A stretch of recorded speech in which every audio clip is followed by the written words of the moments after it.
Assalamualaikum warahmatullahi wabarakatuh. Halo, apa kabar semuanya? Kali ini saya akan membahas tentang beberapa kesalahan fatal pemberian makan terhadap kambing, yaitu memilih jenis pakan yang mengandung racun atau sianida. Misalkan bunga lili, daunnya atau ubinya, daun singkong, daunnya atau ubinya atau kulitnya, jika diberikan dalam keadaan segar. Ketiga, tanaman tomat, terutama daunnya. Berikutnya bunga telean, ada juga bunga babandotan, daun dan buah jarak. Dari beberapa tanaman tadi akan kita bahas satu persatu. Ikuti terus video ini sampai selesai.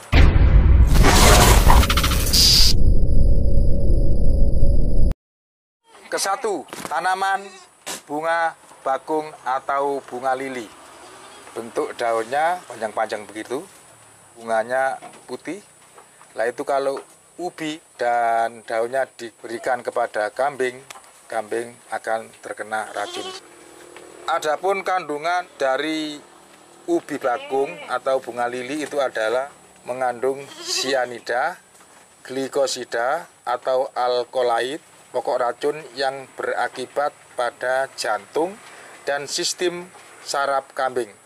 Nah, kalau kambing ini salah makan, misalkan diberi makan ubinya atau daunnya, maka yang terjadi adalah gejala muntah-muntah dan mencret atau diare. Jika bunga bakung atau ubi bunga lili ini kita berikan dalam jumlah yang banyak. Yang kedua adalah tanaman singkong atau ketela pohon. Daunnya dan ubinya, terutama kulit ubi itu juga mengandung sianida.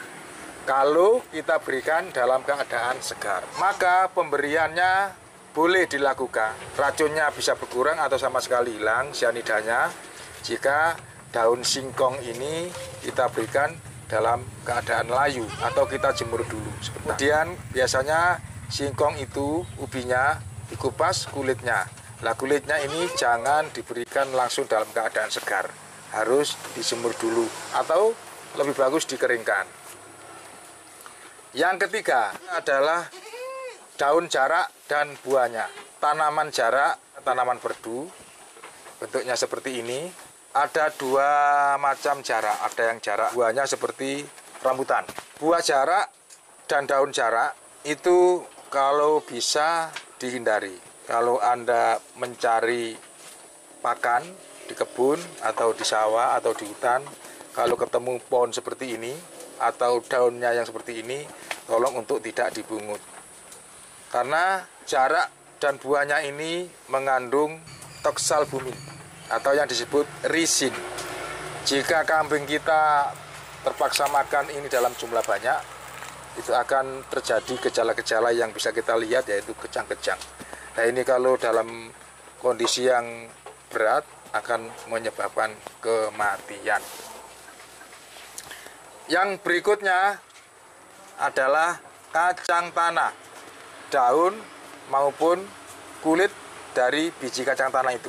Kacang tanah itu merupakan tanaman seperti ini bentuknya. Daunnya banyak, kecil-kecil, tinggiannya tidak sampai 25 cm. Biasanya daun-daun dari daun dan batang kacang ini kita berikan kepada ternak kita. Jika diberikan dalam keadaan segar, begitu juga kulit kacang itu diberikan dalam keadaan segar, itu juga berbahaya. Karena kulit kacang tanah terutama mengandung aflatoksin, itu ya, racun afla. Dalam situasi tertentu, bungkil kacang tanah itu biasanya ditumbuhi jamur. Jamurnya namanya Aspergillus flavus. Nah, terutama pada kulit yang tidak betul-betul kering. Nah, kalau diberikan kepada kambing, binatang ini akan mengalami gejala-gejala ya seperti kita lihat, nafsu makannya berkurang, kemudian murung, pertumbuhannya lambat. Dalam keadaan gejala yang serius, kambing kita bisa kejang-kejang dan ambruk. Berikutnya adalah lantana. Bunga lantana ini banyak kita jumpai di pagar-pagar karangan atau di pinggir-pinggir jalan di dataran tinggi. Bunga lantana disebut juga dengan pohon telean. Daun dan bunganya kalau kita ambil, kita cium itu agak langu gitu.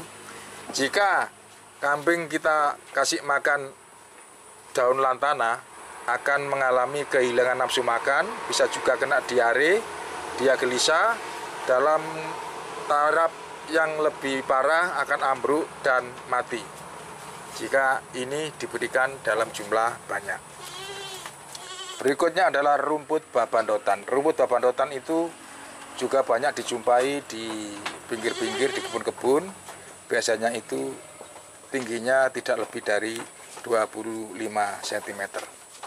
Ini juga berbahaya, mengandung cyanida kalau diberikan kepada kambing-kambing kita.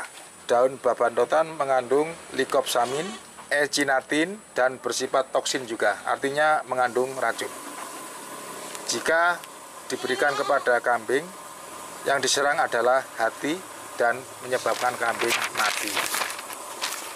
Selanjutnya adalah alpukat. Kalau daun alpukat itu sangat bagus diberikan kepada kambing-kambing kita, tetapi biji dari buah alpukat itu tidak baik diberikan kepada kambing di saat kambing sedang menyusui. Kenapa? Karena gejalanya susu kambing akan mengalami pengerasan dan gangguan di sekitar pencernakan. Yang tak kalah pentingnya adalah juga tanaman tomat. Tomat itu daunnya juga mengandung cyanida. Tidak bagus untuk diberikan kepada kambing-kambing kita. Itulah beberapa kesalahan fatal yang dilakukan oleh peternak kambing intensif yang diberi makan murni dari ngarit atau murni dedaunan.